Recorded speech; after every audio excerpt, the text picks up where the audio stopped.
Show me that don't need no money, don't need nobody, just need. Hola, mi nombre es Valerinet Zárate Castro, soy estudiante del Gimnasio Gires de grado 10º. Hoy les vengo a hablar sobre la filosofía moderna. Espero les guste. Comencemos. La filosofía moderna puede sonar complicado, pero en realidad es algo que está conectado con nuestra vida de todos los días. La filosofía moderna nace en Europa entre los siglos XVII y XVIII, en un movimiento en el que el mundo estaba cambiando muchísimo. Había revoluciones científicas, inventos, descubrimientos, y los filósofos empezaron a preguntarse cómo podemos estar seguros de lo que sabemos, de dónde viene el conocimiento. Lo más interesante es que en esta época aparecen dos corrientes que parecen contrarias. Estas dos son el racionalismo y el empirismo. Y después, más adelante, llegó la ilustración, que lleva todas esas ideas al terreno social, político y cultural. Bueno, empezaré hablándoles sobre el racionalismo. El racionalismo es una corriente que dice que la razón humana es la fuente más segura de conocimiento. Nació en el siglo XVII y su representante más importante fue René Descartes, un filósofo francés. Descartes decía que para llegar a la verdad había que dudar de todo. Sí, de absolutamente todo, hasta de las cosas que parecen obvias. Ahí se lo llamó duda metodológica. ¿Por qué? Porque si dudamos podemos descartar lo falso y quedamos solo con lo que es realmente seguro. Descartes decía que, bueno, digamos, un ejemplo, cuando estamos estudiando matemáticas y el profe nos enseña una fórmula, no basta con repetirla de memoria, tenemos que probarla con ejercicios, ver si de verdad funciona en distintos problemas. Hasta que la comprobamos no podemos estar 100% seguros. Eso es ser cartesiano, no aceptar nada sin pruebas claras. Bueno, Descartes también propuso un método para pensar con claridad. Primero, no aceptar nada como verdad sin evidencia. Segundo, dividir los problemas en partes pequeñas para así poderlos entender mejor. 3. Ir de lo más sencillo a lo más complejo. Número 4. Revisar todo con cuidado para así no llegar a cometer errores. Este método parece algo filosófico, pero en realidad lo usamos a diario. Por ejemplo, cuando tenemos un trabajo grande en el colegio, lo dividimos en pasos. Primero buscar, yo qué sé, la información, luego organizarla, después redactar y al final revisar. Así, sin darnos cuenta, estamos aplicando pues el método de Descartes. Otra cosa importante en el racionalismo es la idea de que los sentidos nos pueden engañar. Digamos, ¿nunca te ha pasado que ves algo a lo lejos y crees que es una persona, pero cuando te acercas es un árbol? Eso muestra que los sentidos a veces fallan. Por eso, para los racionalistas, la verdadera certeza está en la razón, no en lo que pues percibimos. Además, Descartes separó la mente del cuerpo. La mente es lo que piensa, lo que razona y para él lo más seguro. El cuerpo y el mundo material podían ponerse en duda. Esto ayudó a que los científicos empezaran a ver la materia como algo que podrían estudiar sin meter religión ni creencias personales de por medio. También hubo otros racionalistas importantes, como lo fueron Spinoza, que decía que todo tiene una explicación racional y que incluso en Dios y en el universo todo está conectado, por decirlo así. Para él, Dios no era alguien separado del mundo, sino que Él era el universo mismo. Bueno, ahora les voy a hablar sobre la otra corriente, la cual es el empirismo. A diferencia del racionalismo, el empirismo decía que todo conocimiento viene de la experiencia y de los sentidos. El filósofo más famoso del empirismo fue John Locke. Él decía que cuando nacemos somos como una tabula rasa, o sea, una hoja en blanco.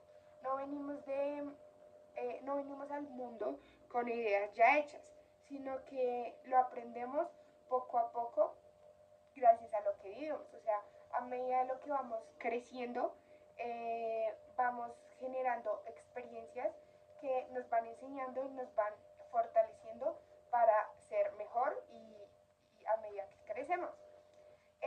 Bueno, un ejemplo, cuando aprendemos a montar bicicleta, ningún niño nace sabiendo pues montar bicicleta, sino que va aprendiendo a punta de caídas, golpes, de intentar una y otra vez, de sentir el equilibrio. Eso es justo lo que dice Locke. Aprendemos con la experiencia.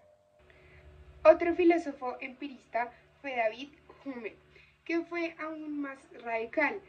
Él decía que no tenemos certezas absolutas, solo costumbres. Por ejemplo, cada vez que encendemos la luz, esperamos que el bombillo se prenda. ¿Por qué? Porque siempre ha pasado. Pero en realidad no hay garantía total. El bombillo puede estar dañado o puede no haber energía. Lo que tenemos es, no hay seguridad absoluta, sino que es como costumbre. También estuvo George Berkeley, que decía que las cosas existen porque alguien las percibe. Según él, ser es ser percibido. Un ejemplo, si nadie mira un árbol en el bosque, ese árbol sigue existiendo. Para Berkeley sí existe, porque siempre hay alguien que lo percibe, y ese alguien es Dios. El empirismo tuvo un papel clave porque obligó a los filósofos y a los científicos a no confiar solo en la razón abstracta, sino en la observación, la experiencia y la experimentación. Gracias a esto, la ciencia moderna empezó a usar el método experimental que todavía usamos, digamos, en los laboratorios del colegio. Bueno, ahora les voy a hablar sobre la ilustración. Después de estas discusiones entre racionalistas y empiristas, en el siglo XVIII surge la ilustración, también llamada el siglo de las luces. Se le decía así porque querían iluminar la mente de las personas con la razón, el conocimiento y la ciencia, dejando atrás la ignorancia y la superstición. La ilustración defendía varias ideas claves, como por ejemplo, la razón es la mejor herramienta del ser humano. La educación debía llegar a todos, no solo a unos pocos privilegiados. La libertad de pensamiento era esencial, aunque no significa criticar a reyes o a la iglesia. El progreso de la sociedad debía basarse en la ciencia y no en la superstición. Algunos de los filósofos más famosos de la Ilustración fueron Voltaire, que defendía la libertad de expresión y criticaba los abusos de poder; Montesquieu, que propuso la separación de poderes ejecutivo, legislativo y judicial, como hoy lo vemos en muchos países; Rawls, que habló del contrato social, la idea de que la autoridad no viene de Dios ni de un rey, sino del pueblo. Bueno, estas ideas no se quedaron en los libros, sino que inspiraron a grandes revoluciones: la independencia de Estados Unidos, la Revolución Francesa y más tarde los procesos de independencia en lo que es América Latina. Un ejemplo, cuando hoy hablamos de derechos humanos, de libertad de expresión o de democracia, estamos usando herencias directas de lo que es la ilustración. En conclusión, la filosofía moderna fue un punto de quiebre en la historia del pensamiento. Por un lado, el racionalismo nos enseñó a confiar en la razón, en el método y en la lógica. Por otro lado, el empirismo eh, nos enseñó, nos recordó que la experiencia y los sentidos también son claves para aprender. Y por último, la ilustración eh, tomó todo eso y lo convirtió en un movimiento que cambió la política, la sociedad y la cultura para siempre. Si lo pensamos bien, en nuestra vida usamos las dos formas. Somos racionalistas cuando resolvemos problemas matemáticos usando solo la lógica. Y somos empiristas cuando aprendemos algo nuevo, como montar bicicleta o cocinar, probando y equivocándonos.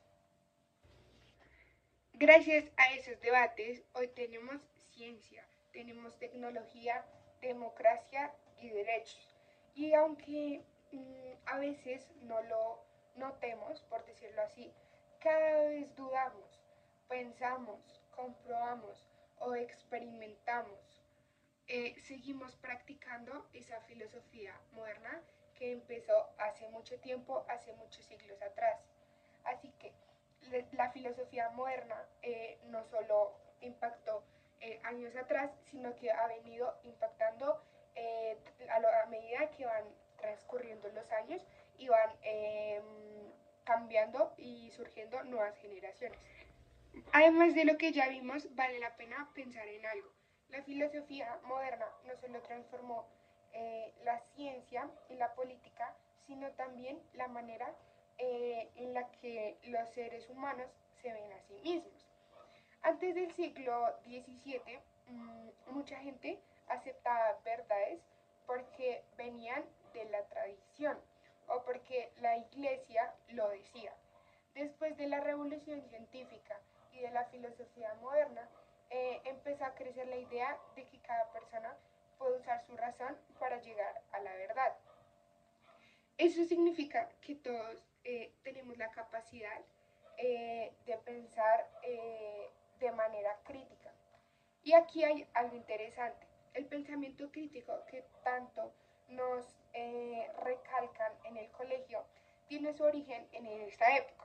Cada vez que un profe, digamos, nos pide que no copiemos y peguemos de internet, sino que analicemos la información y saquemos nuestras propias conclusiones, en realidad nos está pidiendo que apliquemos lo que propuso la filosofía moderna: razonar, comprobar y argumentar. Bueno, también es importante destacar que gracias a este movimiento los seres humanos comenzaron a separar la filosofía de la teología. No se trataba de negar la fe, sino de decir, la filosofía se encarga del conocimiento humano, de la razón, de los métodos, y la religión se encarga de la fe. Eso permitió que hubiera más libertad de pensamiento. Un ejemplo, Galileo y Newton pudieron hacer ciencia sin tener que justificar cada descubrimiento a través de la Biblia, sino usando las matemáticas y la observación. Otra consecuencia de la filosofía moderna fue el nacimiento de las ciencias sociales. Por ejemplo, filósofos como Locke y Rawls empezaron a hablar de cómo deben organizarse las sociedades, cuáles son los derechos de las personas, cómo deben gobernar los estados. Esto fue el inicio de lo que hoy llamamos sociología, ciencia política o economía. Podemos decir entonces que la filosofía moderna fue como un puente entre el pensamiento antiguo y pues la vida que conocemos hoy. Si miramos alrededor, casi todo lo que vivimos tiene raíces en este periodo. Cuando usamos la ciencia para resolver problemas como las vacunas contra enfermedades, estamos aplicando el método científico que se desarrolló en estos siglos. Cuando hablamos de derechos, igualdad o democracia, estamos retomando los ideales de la Ilustración. Cuando buscamos explicaciones racionales en vez de aceptar supersticiones, seguimos el camino de lo que es el racionalismo. Y cuando aprendemos a partir de la práctica, estamos aplicando el empirismo. Así que, aunque parezca algo muy lejano, la filosofía moderna está presente en nuestras decisiones y acciones cotidianas, desde confiar en la ciencia para entender el mundo hasta valorar la libertad y la educación como derechos universales. Después de todo este recorrido entre racionalistas y empiristas, apareció un filósofo alemán que trató de unir las dos corrientes, el racionalismo y el empirismo. Se llamó Immanuel Kant. Nació en 1724 y murió en 1804. Kant decía algo muy interesante. Decía que no todo viene solo de la razón, como pensaban los racionalistas. Tampoco pensaba que todo viene solo de la experiencia, como decían los empiristas. Según él, el conocimiento es una mezcla de las dos cosas. Bueno, un ejemplo sencillo. Si vemos un balón de fútbol, la experiencia, nuestros sentidos, nos muestra su forma, su color y su tamaño. Para nuestra mente pone el orden, entiende que es una esfera que ocupa un espacio y que se mueve con ciertas reglas. O sea, los sentidos nos dan la materia, pero la mente le da la forma. Kant lo resumía así, como los pensamientos sin contenido son vacíos, las intuiciones sin conceptos son ciegas. Dicho más fácil, necesitamos tanto la experiencia como la razón para realmente conocer, o sea, tanto el racionalismo como el empirismo. Algunos aportes de Kant fue como que planteó que el ser humano no es un simple espectador, sino que organiza y construye el conocimiento. Dio un gran impulso a la ética, defendía que todos debemos actuar de acuerdo a un deber moral o no por conveniencia. Su pensamiento fue la base de la filosofía crítica y de muchos debates modernos sobre la libertad, la justicia y la autonomía del ser humano. Si juntamos todo lo que vimos, tenemos que el racionalismo defendía la razón como fuente principal del conocimiento. El empirismo confiaba en la experiencia y en los sentidos. La Ilustración llevó estas ideas a la sociedad promoviendo ciencia, libertad y derechos.